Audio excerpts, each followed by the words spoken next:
पिछले 5 सालों से ज़्यादा हो रखे हैं मुझे इस कोचिंग लाइन में एज़ अ कोच। एंड मैंने एक चीज़ नोटिस की है कि ज़्यादातर कोचेस कुछ ऐसी बातें हैं जो आप लोगों को नहीं बताते। ऐसा नहीं है कि वो बहुत ज़्यादा कोई सीक्रेट वाली बातें हैं, बट हाँ, वो उतने सुनने में उतनी एक्साइटिंग नहीं लगती। ना ही उससे कोई फैंसी सप्लीमेंट या डाइट सेल होती है, ठीक है? तो चलिए आज उन्हीं के बारे में बात करते हैं। हमारा पहला पॉइंट है, fat loss is mostly boring. तो लोगों को लगता होगा कि फ़ैट लॉस के लिए कोई special fat burner, special diet या स्पेशल एक्सरसाइज प्रोग्राम होता है या स्पेशल कोई डिटॉक्स ड्रिंक बनी होती है ना, वो कंज्यूम करके लोग पतले हो जाते हैं या फ़ैट लूज़ कर लेते हैं बहुत जल्दी विद इन फ्यू मंथ्स या 6 मंथ्स। बट ऐसा नहीं होता। फ़ैट लॉस बहुत ही बोरिंग प्रोसेस है। मैंने काफ़ी क्लाइंट्स को ट्रेन किया है जिन्होंने बहुत अच्छा खासा फ़ैट लॉस किया है। उन्होंने कुछ अलग नहीं किया है, उन्होंने सिर्फ सिंपल बेसिक्स पे काम किया है, वर्कआउट किया है, अपना कैलोरी डेफिसिट डाइट फॉलो किया है एंड उसको रिपीट किया है। क्योंकि क्या होता है, एक टाइम बाद रिजल्ट आने बंद हो जाते हैं, बॉडी प्लेटू हिट करेगी, आपको लगेगा यार कोई प्रोग्रेस नहीं हो रही है, डिमोटिवेशन भी आता है। बट ऐसा नहीं है, फैट लॉस आपका धीरे धीरे होता रहता है सस्टेन तरीके से, कभी भी क्रैश डाइट फॉलो नहीं करनी पड़ती। तो इसलिए आपको ये लगता होगा कि 3 महीने में एकदम से बॉडी ज़ीरो से हीरो बन जाओगे ना, तो ऐसा नहीं होता। इट टेक्स टाइम और बोरिंग हो जाता है। लेकिन आपको है ना रेपिटेटिवली उस पे काम करना पड़ता है और कंसिस्टेंट रहना पड़ता है रिज़ल्ट पाने के लिए। हमारा दूसरा पॉइंट है, you don't need most of the supplements. आज के दिन सप्लीमेंट इंडस्ट्री इतनी भरी हुई है, सुबह उठने से लेके रात को सोते वक़्त तक हर एक चीज़ के लिए आपके पास सप्लीमेंट है। कुछ लोगों को उठने के लिए सप्लीमेंट चाहिए, कुछ लोगों को सोने के लिए सप्लीमेंट चाहिए, कुछ लोगों को वर्कआउट करने के लिए सप्लीमेंट चाहिए। तो ये सब सुन के बड़ा अजीब-सा लगता है। तो लोग सप्लीमेंट में इतना खो जाते हैं कि वो बेसिक्स पे काम करना बंद कर देते हैं, ठीक है? फैट लॉस की बात करूँ तो फैट बर्नर ढूँढेंगे अच्छा से अच्छा, कोई ऐसा मिल जाए। बीसीएएस ट्राई करेंगे, डिटॉक्स ड्रिंक ट्राई करेंगे, बट ऐसा नहीं होता। मोस्ट ऑफ द पीपल के लिए सप्लीमेंट्स है ही नहीं। आप अगर बेसिक अच्छी डाइट एंड न्यूट्रिशन लेंगे एंड अपना स्लीप पैटर्न अच्छा करेंगे, वही आपको रिजल्ट्स देंगे। सप्लीमेंट इंडस्ट्री पैसा तभी बनाती है जब आपको लगता है कि आप कुछ चीज़ें अपनी डाइट में मिस कर रहे हो, है ना? तो डाइट अच्छी रखो, बैलेंस डाइट रखो and keep doing the hard work in the gym. हमारा थर्ड पॉइंट है, you cannot out train a bad diet. तो अभी एग्जाम्पल से समझते हैं, ठीक है? तो 2 लोग हैं, एक आदमी 2 घंटा जिम करता है ना? एंड 4,000 5,000 कैलोरीज़ खा लेता है, ठीक? और एक आदमी 45 मिनट ही ट्रेन करता है, बट वो अपना कैलोरी डेफ़िसिट में खा रहा है ना? तो क्या लगता है आपको कि किसका फैट लॉस होगा? ऑब्वियसली पर्सन बी का, ठीक है? तो अब क्यों मैं ऐसा कह रहा हूँ? अगर आप वर्कआउट सोचोगे, है ना, कि मैं इतनी मेहनत कर रहा हूँ, इतने घंटे वर्कआउट कर रहा हूँ, स्ट्रेंथ ट्रेनिंग कर रहा हूँ, कार्डियो कर रहा हूँ एंड फिर बाहर जाके आपने एक पिज़्ज़ा खा लिया, है ना? तो सारा आपका वर्कआउट बर्बाद, है ना? मतलब बर्बाद इन द सेंस वर्कआउट बर्बाद, कहने का मतलब ये है कि आप फैट लॉस कर रहे हो, अगर आप कैलोरीज़ ज़्यादा खा रहे हो, भले कितना भी वर्कआउट कर लो, 10 मिनट में आप इतनी कैलोरीज़ खा लोगे, जितना आपने पिछले डेढ़ 2 घंटे में बर्न नहीं की होंगी, है ना? तो इसलिए पोर्शन कंट्रोल बहुत ज़रूरी है, अच्छी डाइट बहुत ज़रूरी है। हमारा चौथा पॉइंट है, मोटिवेशन इज़ ओवररेटेड। तो लोगों को लगता है यार ये मोटिवेशन कहीं से मेरे को मिल जाए तब मैं फ़िटनेस करूँगा या अपने गोल अचीव तभी मैं कर पाऊँगा जब मैं हाईली मोटिवेटेड रहूँगा। बट ऐसा नहीं है। अभी कुछ दिनों पहले मैंने 100 डेज़ ट्रांसफॉर्मेशन सीरीज़ स्टार्ट की थी। हाँ, उसमें एक नया चैलेंज था मेरे लिए, डेली रिकॉर्ड करना एंड पोस्ट करना सोशल मीडिया पे। तो मैं ऑब्वियसली थका रहता था। कभी-कभी मेरा वर्कआउट शेड्यूल ऐसा हो जाता था, मेरी 1-2 मील स्किप भी हो जाती थी कभी-कभी। लेकिन ट्रेनिंग मैंने कभी भी स्किप नहीं की। ना ही किसी दिन ऐसा हुआ कि सोशल मीडिया पे मैंने पोस्ट नहीं किया, क्योंकि खुद से एक चैलेंज लिया था कि यार करना है तो करना है, ठीक है? अब इनफैक्ट संडेज़ को भी अपनी मील खाना, जंक फूड ना खाना, अवॉइड करना एंड अपना डेफ़िसिट मेंटेन करना। तो ये चीज़ें आपको है ना अंदर से लानी पड़ेंगी। जब आपका गोल स्ट्रॉन्ग रहेगा, है ना, तो मोटिवेशन की आपको ज़रूरत नहीं पड़ेगी। तो मोटिवेशन का वेट मत करो, अपना एक गोल बनाओ और उस पे काम करो। हमारा पाँचवा पॉइंट है, most people quit too early. तो होता क्या है कि जब वो जिम जाना शुरू करते हैं या फिर जैसे न्यू ईयर रेजोल्यूशन बनाते हैं, मैंने न्यू ईयर में बहुत देखा ही है कि लोग जाते हैं पैकेज ले लेते हैं साल भर का, ठीक है, और कहते हैं यार इस साल भाई को बॉडी बनानी है, ये एब्स निकालनी है, ठीक है। बहुत यंग यंग बच्चों का मैंने देखा है। तो वो आते हैं, ठीक है, 1 महीना तक बहुत एक्साइटेड रहेंगे, ये मशीन ट्राई करेंगे, ये एक्सरसाइज ट्राई करेंगे, ये नया-नया यूट्यूब से देख के आते हैं कि यार ये कर रहा था, ये मिस्टर ओलंपिया वाली एक्सरसाइज है, ऐसा-वैसा। और उसके बाद 1 महीना तक करेंगे, और कई-कई तो 1 महीना भी नहीं चल पाते हैं। कई-कई लोग तो आपको 2 हफ्ते बाद ही, है ना, जब बॉडी में पेन इतना होने लगता है ना कि उनसे सहा नहीं जाता कि यार अब तो थोड़ा-सा मुश्किल लग रहा है। फिर भी वो किसी तरह खींच-तान के 1 महीना खींच लेते हैं। उसके बाद फिर वो धीरे-धीरे डिमोटिवेट होने लगते हैं कि यार रिज़ल्ट नहीं आ रहे हैं, बॉडी बन नहीं रही है, दर्द भी हो रहा है, और फिर क्विट कर देते हैं, ठीक है। तो कोई भी आपका गोल हो, फैट लॉस हो, वेदर इट्स मसल बिल्डिंग, वो लॉन्ग टर्म प्रोसेस होता है। ऐसा नहीं है कि आपने 3 महीना सोच लिया तो 3 महीने में लग जाएगा।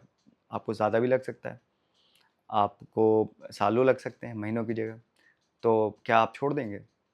आप खुद से पूछिए कि अगर 3 महीने में नहीं बनी तो क्या आपको अब आगे वो गोल ही आपने चेंज कर दिया, है ना? तो गोल आपका लॉन्ग टर्म है, किसी भी चीज़ को सस्टेनेबली करने के लिए टाइम लगता है। अ, तो don't look for shortcuts and stay consistent and quit ना करो, है ना? अब मैं अपनी स्टोरी बताऊँ, ठीक है? तो मैंने 2012 से स्टार्ट किया था वर्कआउट, है ना? मैंने भी ऑब्वियसली लोगों से मोटिवेट होके, है ना, कई भैया थे जिम में, उनकी बॉडी बड़ी तगड़ी थी, तो उनको देख के मैं स्टार्ट किया, है ना? एंड हम अपने दिमाग में भी ये था कि मैं और मेरे पार्टनर ने साथ में स्टार्ट किया था, तो हम लोग के दिमाग में ये था कि यार चलो जल्दी से, है ना, एब्स बना लेते हैं, है ना? कॉलेज में थे, एब्स बनाएँगे, लोगों को दिखाएँगे, कूल लगेगा। बट एब्स तो नहीं बनी, हाँ, मसल बिल्डिंग स्टार्ट हुई क्योंकि हम लोग अ, मतलब पेट भर के खाते थे और सब कुछ खाते थे, है ना? कि ये माइंडसेट ऐसा था कि बिल्कुल एकदम अच्छे से खाओ, अच्छे से वर्कआउट करो, बॉडी तो बननी है। तो बॉडी भी बनी भी और नहीं भी। तो वो लंबी जर्नी कभी बाद में डिस्कस करूँगा। तो तात्पर्य ये है कि और फिर हाँ, एब्स बनाने में मुझे लग गए, मुझे तो 10वीं साल लग गए, क्योंकि गलतियाँ बहुत की, है ना? ज़्यादा कैलोरीज़ खाता था तो फैट हो गया। फिर एक टाइम ऐसा हुआ कि बहुत ज़्यादा पीक कार्डियो करने लगा एंड बहुत ज़्यादा ट्रेनिंग करने लगा, है ना? कि भई मैंने सोचा कंपनसेट कर लूँगा, है ना, डाइट को एक्सरसाइज़ से, तो उसमें भी काम नहीं बना। अल्टीमेटली जब मैंने सारी चीज़ें, है ना, गलतियाँ कर के फिगर आउट की, तब जाके मुझे एक सही रोड मैप मिला। जब मैंने उसको मैंने अच्छे-अच्छे जब मैं फ़िटनेस लाइन में आया, कोच बना, तो मैं अच्छे-अच्छे एथलीट से मिला, उनसे बातें की, तो उन्होंने मुझे काफ़ी गाइड किया। तो वहाँ से मेरा थॉट प्रोसेस चेंज हुआ, सब चीज़ों को लेके, एंड फिर मैं अपने गोल तब अचीव कर पाया। एंड अभी मैं दोबारा कर रहा हूँ, है ना? तो वक़्त लग रहा है, ऐसा नहीं है कि एकदम से हो जा रहा है, ठीक है? तो डोंट क्विट टू अर्ली। सो हमारा 6th पॉइंट है, मोर कार्डियो इज़न्ट ऑलवेज़ बेटर। तो कार्डियो इज़ नो डाउट बहुत अच्छा है, ठीक है? वर्कआउट के बाद अगर आप 20-30 मिनट कार्डियो कर रहे हो, तो आपको कैलोरी बर्निंग में आपको हेल्प करेगा, या फिर सुबह एम्प्टी स्टमक कार्डियो कर रहे हो, that is very good. But कभी भी इसको ओवरडू नहीं करना चाहिए। ऐसा नहीं है कि कार्डियो कोई ऐसा आपको चाबी मिल गई है फैट लॉस की, कि करते ही जा रहे हैं, करते ही जा रहे हैं। क्योंकि होगा क्या, ज़्यादा कार्डियो करोगे, आपको ज़्यादा भूख लगेगी। आपका ट्रेनिंग एडेप्टेशन आपके हैम्पर होंगे, जो आपके स्ट्रेंथ ट्रेनिंग है, अगर उसके साथ आप कार्डियो ज़्यादा लंबा खींच रहे हो, तो पहली चीज़ तो आप वर्कआउट लंबा खींच रहे हो तो आपके इनफ, है ना, वर्कआउट में आपका वो, अगर प्रोटीन आपने अच्छा नहीं लिया है ना, और लंबा गैप हो रहा है डाइट में, तो आप अपने गेन्स डिस्ट्रॉय कर रहे हो। एंड दूसरा, आपको भूख लगेगी ज़्यादा कार्डियो ज़्यादा करने से, एंड उससे कोई एक्स्ट्रा बेनिफिट आपको नहीं मिलने वाला। तो अगर आप कैलोरी डेफिसिट में खा रहे हो, तो अगर स्ट्रेंथ ट्रेनिंग भी कर रहे हो, तो आप ज़्यादा से ज़्यादा आधा घंटा कार्डियो हर ऑल्टरनेट डेज़ पे, या बहुत ज़्यादा है तो आप डेली कर रहे हो, लेकिन 1 2 दिन का रेस्ट ज़रूर दो, है ना, बीच में। इतना ओवरडू मत करो कि यार अगर वेट कम स्केल पे आपको दिखने लगा कि कम हो रहा है, तो इतना मत करो कि यार अब आधे घंटे करने से इतना हो रहा है तो 1 घंटा करूँगा मैं cardio along with strength training, ठीक है? तो more cardio is not always better. So हमारा लास्ट एंड 7वां पॉइंट है, fitness is simpler than it is shown on social media. आप सोशल मीडिया पे आप देखोगे ना, बेसिक्स नहीं बताएँगे, एक्सरसाइज़ेज़ बिल्कुल अलग, है ना? बारबेल डंबल से तो बताएँगे ही नहीं। वो कहेंगे ये मशीन पे करोगे, तब बिल्कुल है ना इफ़ेक्टिवली ट्रेन करेंगे। और ये वर्कआउट करोगे तभी इफ़ेक्टिवली ट्रेन होंगी। इसमें टेंशन बनी रहेगी, मसल डैमेज अच्छा होगा। और फिर बताएँगे कि डाइट में है ना, आप ये कोई नई नई चीज़ आ रही है, जैसे कुछ नए-नए प्रोडक्ट्स आते रहते हैं हमेशा, हर 3-3, 6-6 महीने में कोई नया आ गया। पहले पहले के ज़माने में ये था कि है ना टोफू टोफू, जब मैंने स्टार्ट किया टोफू तो कोई जानते ही सोयाबीन तब बाद में पता चला सोयाबीन का भी पनीर है ना। तो बड़े-बड़े सेलिब्रिटीज़ अपने इंटरव्यू में टोफू बोलते थे। या कोई है ना सोया मिल्क बोल देगा, या कोई आलमंड मिल्क बोल देगा, है ना। तो ऐसा कुछ है नहीं है ना कि कोई स्पेशल वर्कआउट करोगे तो ही होगा, या कोई स्पेशल नया सप्लीमेंट आया मार्केट में वो यूज़ करोगे, या कोई ऐसी चीज़ जो है, आप ऐसा फूड है जो आप नहीं खा रहे हो। बेसिक्स, हाँ, veg veg veg sources of protein है, पनीर हो गया आपके, सोया चंक्स हो गए, दाल हो गए, ड्राई फ्रूट्स हो गए, सीड्स हो गए। वे प्रोटीन अगर अफोर्ड कर सकते हो आप तो ले लो, है ना। नॉन वेज में आपके एग्स, चिकन, फिश, ये खाओ, है ना। यही है। आप सारे बॉडी बिल्डर्स को देख लो, बड़े से बड़े, उनकी मील देखोगे ना, 6-8 मील जो भी उनकी दिन की रहती है, देखो उसमें कितना प्रोटीन रहता है। Of course they are competing at advance level, so they are using many supplement and other things. But अगर आप सिर्फ डाइट भी देखोगे ना, उनकी डाइट देख के आप हैरान हो जाओगे, इतना प्रोटीन वो डाइट से ले लेते हैं। सो वीडियो को एंड करना चाहूँगा यहाँ पे, कि लोगों को लगता होगा कोचेस की लाइफस्टाइल बिल्कुल परफेक्ट होती है, उनकी डाइट ऑन पॉइंट रहती होगी, वर्कआउट ऑन पॉइंट रहता होगा, कभी मिस नहीं होता होगा कुछ भी, है ना, स्लीप एकदम ऑन पॉइंट रहती होगी। बट ऐसा नहीं है। हम लोग भी इंसान हैं, हम लोग के भी वर्कआउट मिस होते हैं, हम लोग की भी डाइट मिस होती है, हम लोग भी जंक फूड खाते हैं। तो ऐसा नहीं है कि है ना हम लोग कोई अलग प्राणी हैं। बट हाँ, हम लोग को ये पता है कि अगर एक चीट मील हो गई है तो हम उसको हम जल्दी से ट्रैक पे वापस आ जाएंगे। अब अगली चीट मील के लिए हम कम से कम नहीं तो 2-3 हफ्ते लेंगे, मतलब अकॉर्डिंग टू योर गोल, है ना। ऐसा नहीं है कि अब ख़राब हो गई तो अब ख़राब ही कर दिया पूरा, है ना, पूरा दिन ख़राब, मील की जगह पूरा चीट डे हो गया। तो कोई भी कंसिस्टेंसी का मतलब ये नहीं कि परफेक्शन हो, है ना, सब चीज़ें एकदम बिल्कुल पिन पॉइंट परफेक्ट हो। बट लॉन्ग टर्म आपको सही चीज़ें करनी है रिजल्ट पाने के लिए, ठीक है।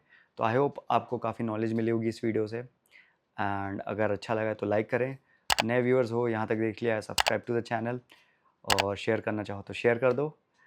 मिलते हैं आपको नेक्स्ट वीडियो में। Till then, bye.